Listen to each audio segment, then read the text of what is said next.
Welcome into the Peyton Chatagnier Show. I'm Neal McCready. You might guess the other guy there on the screen is Peyton Chatagnier.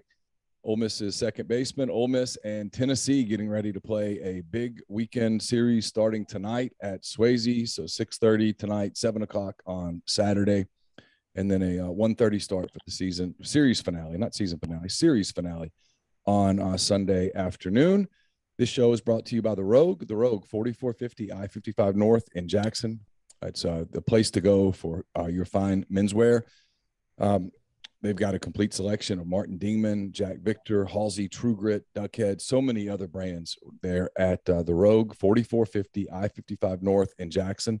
Or you can check them out online at therogue.com. Please check out their collegiate collection for the Ole Miss fan in your life, or if you're the Ole Miss fan in your life. They've got some really cool stuff there. And in the event that you're looking for gifts for people who might cheer for other teams, they've got some of that stuff as well. So be a great place to go and get a special gift for someone important in your life. Peyton, how are you? I'm doing well. How are you? I'm good. It's been a little while since we talked. So we got a few things to catch up on before we get to Tennessee. I was telling you before we hit the button that you were the topic of conversation at Oxford High School not that long ago. You guys, I think, played Alcorn in one of those midweek games that otherwise would be forgotten over the course of the season. And you stole 3 bases on one play, which I'm going to guess is something that you've probably not done since you were like 8. I don't know if I've ever done it in my life. My son he's not quite driving yet. He's a freshman in high school, and he got in the truck. I picked him up after his soccer practice, and he gets in the truck, and the first thing he says is, "Hey, did you hear about that kid at Ole Miss who stole all the bases?" And I'm like, yeah, that's Peyton. And he goes, "Oh, that's the guy you do the show with." And I said, "Yeah." And he goes, "You got to ask him about that." So on behalf of my son, Carson, I got to ask you about that. Take me through that play from your perspective. Yeah. So there was a lefty on the mound. So we were going first move, which just means, whenever he lifts his leg, we're going to take off. If he picks off, kind of like he did. And luckily, I somehow beat it to second. I don't know if there was the transaction with first base was a little slow or whatever, but I ended up making it still safe to second. And I had looked up and I'd seen, for whatever reason, the third baseman had kind of ran closer to second. I don't know if there's a scenario why he wouldn't run up to second, but he did. And so I was like, well, screw it, I'm going to run to third. And I take off, and luckily I was safe because the catcher started running over to third because the third baseman was at second. So I slide in, and I look up at the umpire. He calls me safe, and then I look up at Coach Clem, and I couldn't necessarily see it right away. And then Coach Clem just sits there, and he points. He goes, like that. That's all he did, just point home. And I was like, all right, I guess I'm going home. So I took off and went home, and and then it went viral. It was crazy. Yeah, it did. It absolutely went viral. It apparently was quite the talking point at Oxford High School, and I'm gonna guess at other schools around the place, because they were all like, how did that happen? I mean, didn't the umpire call time? I'm like, no, nobody called time, and so nobody did anything. It was so weird. Yeah, just because no one does that. I mean, you don't see that, but it's one of the great things about baseball. If you go to a baseball game, there's a chance that you're going to see something that you haven't seen before that just happens because it's such a unique game. But that was crazy. Like that's the kind of stuff that you see like in Little League, where the kid steals second and the ball gets thrown into left field or something. Yeah, I think the craziest part is there was no errors on the whole play. Like there wasn't, a ball out in the outfield or anything like that. It was just, I don't even understand it. Like, I don't get it. But yeah. That's a great point. Yeah. Cause so you get credit for 3 stolen bases on a play when I'm guessing when it started, you thought, I just got picked off. Oh yeah. I was like, I'm out. But Coach B always teaches, hey, just go hard right into second and then, try to make it a bang, bang play at least. Yeah. It is a lesson for the kids, right? Just hustle. And true. Yeah. True. I hadn't thought about it that way. Look at you. You're teaching people now. That's what I did. That's why I did it. Yeah. Yeah. You wanted it to be one of those the what was it, Tom Amansky videos. It's the Tom Amansky base running video brought to you by Peyton Chatagnier. All right, since the last time we talked, you guys have you've gone to Hammond. You played a midweek game against Southeastern Louisiana that didn't probably go particularly well, but then you went to Auburn. You took 2 out of 3 in an SEC series there on the Plains. I'm curious for you. You guys win easily on that Thursday night. and then you kind of get handled on Friday, and those things happen. How important was it for you guys on Saturday to bounce back from a game like that and get back on track? No doubt it's huge, and I think it's gonna play a big part into like even just this weekend, like all maturing as a team and growing up and kind of having to deal with those kind of things. Because you're right, like it is baseball. That's weird. That whole series was weird for us because it wasn't a close game on Thursday, and then it wasn't a close game on Saturday, and same or Friday, and then same on Saturday. Yeah. It was just a weird weekend against a pretty good Auburn team. They're better than for sure than they were last year. But it is something that you kind of just have to. I know my topic that I always talk about for the team is maturity and stuff like that, but it's true. Like you have to bounce back, and a thing that Coach B always says, which is really true, is win or lose. Like after Thursday's game, he said, "Hey, we won. That's great. Flush it, and now we got to play Friday. We're worried about the next game. The next game. It's always, you can't keep looking back on whatever happened, and you can't have your emotions, dictate how the next day is going to be. So, I'm proud of the way we came back and fought and against a good Auburn team. How frustrating was it on Wednesday? It was Tuesday. You go to Memphis, and I guess you had to be thinking all day we're not playing. That's pouring down rain, and then you get there, and I guess you're prepared to play, and they pull the tarp, and it's obviously you're not playing. Our whole thing was all right. If we're gonna get on this bus and we're driving to Memphis, we're playing. Like there's no reason that this AA, right? I think it's AA team. Yeah, the AA. It's AAA, isn't it? Whatever it is, they're obviously higher than we are. There's no way they're gonna have us come all the way out there. They've got all the gadgets and gear that you can need to fix the field. If we're gonna go there, we're playing this game. And so it was iffy the whole time leading up until, all right, we're getting on the bus. We're actually doing this. We're gonna play. And then we get there and we're going through stretch and BP and everything like that. And then, come to find out there's a hole in the tarp. And I don't think that's anybody's fault, and I don't think anybody knew. But it was just funny that what? How does that even happen? I don't know. There's a lake at second base, wasn't it? I mean, it was a lot of rain, and it would have been tough to play second base. And Coach Lapp always loves to make short jokes at me. And he was saying I would have had to use like a snorkel while I was out there and stuff like that. But yeah, it was weird. It was cool just to see the stadium. It was awesome. It was really nice, and it was actually a good time. We got to hang out with the fans after the game too, which is cool. Yeah. All right. So speaking of fans, there's going to be plenty of them in Oxford this weekend.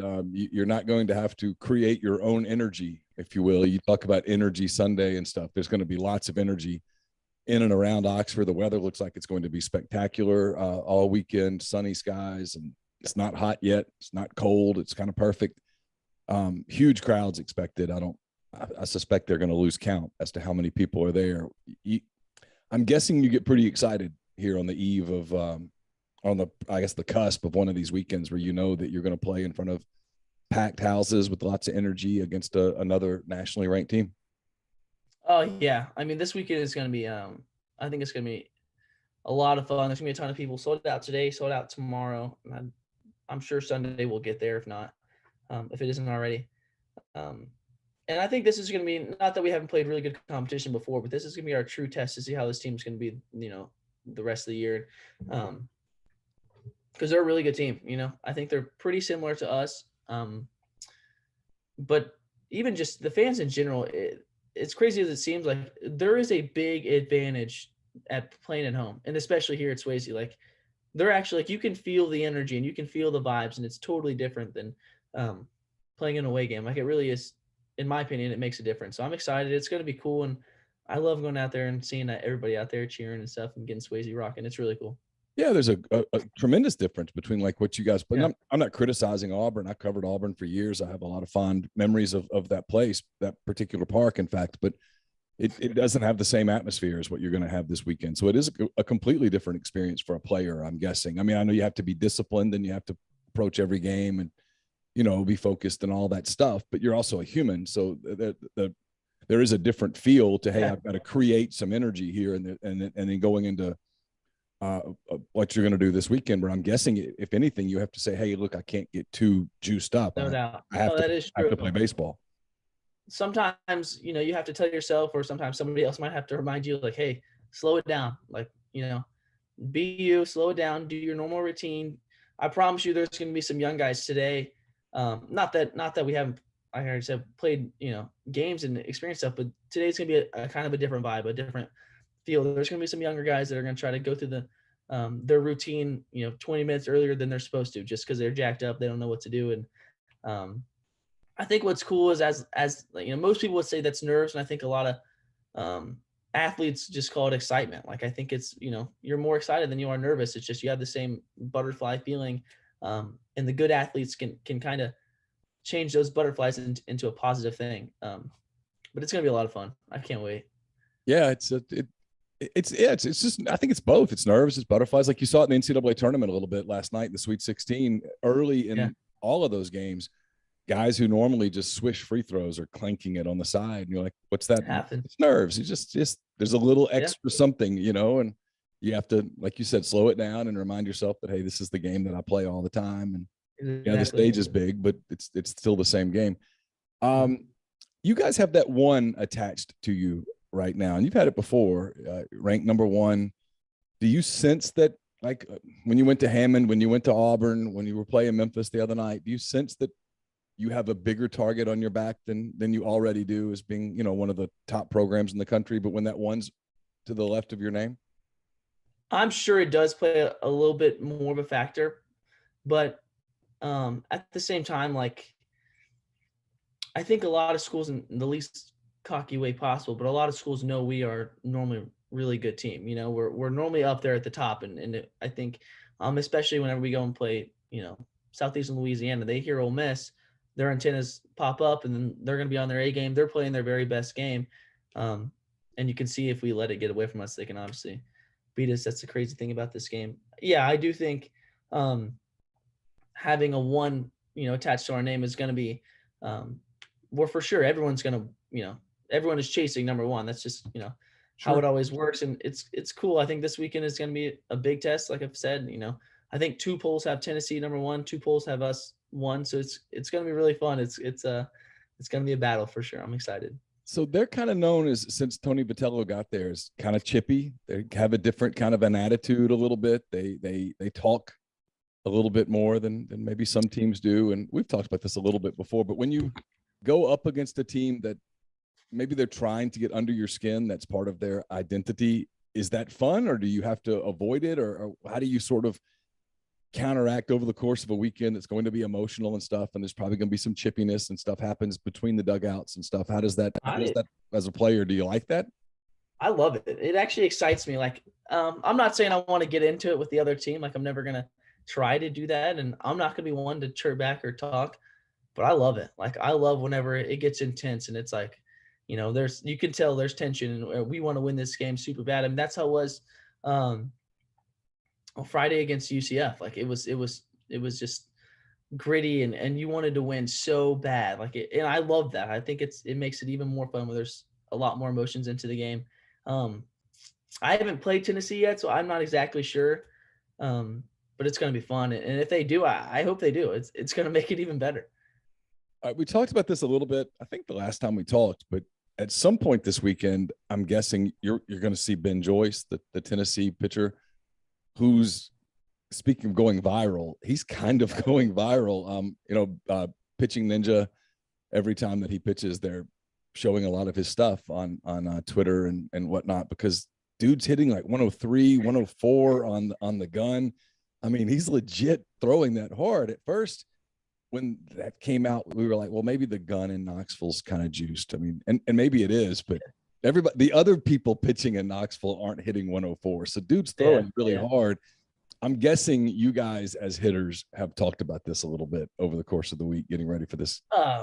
No doubt. And to be completely honest, we've talked about him, besides just this weekend. Like, it's a cool thing to see somebody throw that hard. And in a weird way, like, I'm just excited. I want to see what it looks like. I don't know what I'm going to do during my AV, but I want to go up there and see what 103 looks like. And I'm sure he'll bring it this weekend, because it's going to be a crazy weekend and everything. Yeah, we've talked about it for sure. To say we haven't talked about it would just be, idiotic. Totally disingenuous, sure. Yeah. It's going to be cool. I don't know what his other pitches look like necessarily. I've only seen like the viral, super fast fastballs and everything, but I'm excited. It's going to be really cool. He had like a 5-pitch sequence, Peyton, where he went, it's like 102, 103, 103, 90, and then 104, 103, something insane. I mean, they're all just Chapman sort of numbers. And you're like, wow, that's, I mean, even if the gun's a little juiced, he's over 100 on all of his pitches. Yeah. Is there a way to get ready for that? I mean, can you get a pitching machine to go that fast, or how do you? I think you can, but to set up the machine and try to time it perfectly to where, all right, this is what 103 mile an hour fastball is going to look like, I think would be tough, because like if you broke it down, like I think there's more to it. I think it's more so about your pre-pitch routine and getting your foot down early and different things like that I don't think a machine necessarily can do. I think the best advice is just swing harder, I guess. I don't know exactly. I mean, you got to fantasize about running into one of those, right? I mean, where you hit it right and see how far it would go. Like we were talking about Kemp Alderman. Like if I could see that kid at his perfect swing against 103, it will hit the church that's out there in left center. Like it would be really cool. All I hope is that he's got good command this weekend. I'll tell you that. I don't want to get hit by 103. I'll tell you that much. That's like that scene in Bull Durham where Crash Davis says to the hitter, "I wouldn't dig in, man. I don't know where it's going." Exactly. But I hope he does, man. I really do. On a series like this, like we talked about, because fans are fun. Fans are funny. They live pitch to pitch. They kind of overreact, all that over the course of a deal. On a weekend like this is obviously the emotions, and someone's going to win games and someone's going to lose games, and you're going to turn around next week and you guys are going to play Kentucky, whether you win 3 or lose 3 or anything in between. Do you have to enjoy it, but come Sunday afternoon when it's over, you've got to flip that page and keep moving on? You can't live in whatever happens this weekend. No doubt. Like you said, no matter what happens this weekend, we got a game on Tuesday. We got a game Friday, Saturday, Sunday. All we're focused on now is obviously this game. But that's what's crazy about baseball is you can lose a whole series or even get swept and still host a regional. Like we have so many games we play and everything. It is hard to say you're going to be able to flush it after Sunday's game just completely. But that's what at least you try to do. Yeah. And the good teams do that. And like I've said, Coach B always says that win or lose, we're going to, we have a game tomorrow and then we have a game the next day. And it is what it is. No doubt we want to win this weekend real bad because we want to show everybody. I think there's a lot of people that think we're a good team, but I don't think people think we deserve a number 1 spot right now. And it would just be cool to be able to prove everybody that we should be there. Last couple of things. I'm curious. We talked about, at least I mentioned Pitching Ninja, Rob Friedman, and those guys who bring a lot of publicity to baseball, and Ben Mintz and the people at Barstool have started paying a lot of attention to college baseball. I know the Major League Baseball lockouts ended and the Major League Baseball season's about, I guess it's a couple of weeks away now. But you guys got a lot of, when I say you guys that play college baseball, got a lot of attention. Like your stolen base thing, you went viral in places beyond Oxford High School, obviously. Do you feel like the college baseball game has grown a little bit more over the last year and a half as some people who have pretty big Twitter followers and such have started paying more attention to it?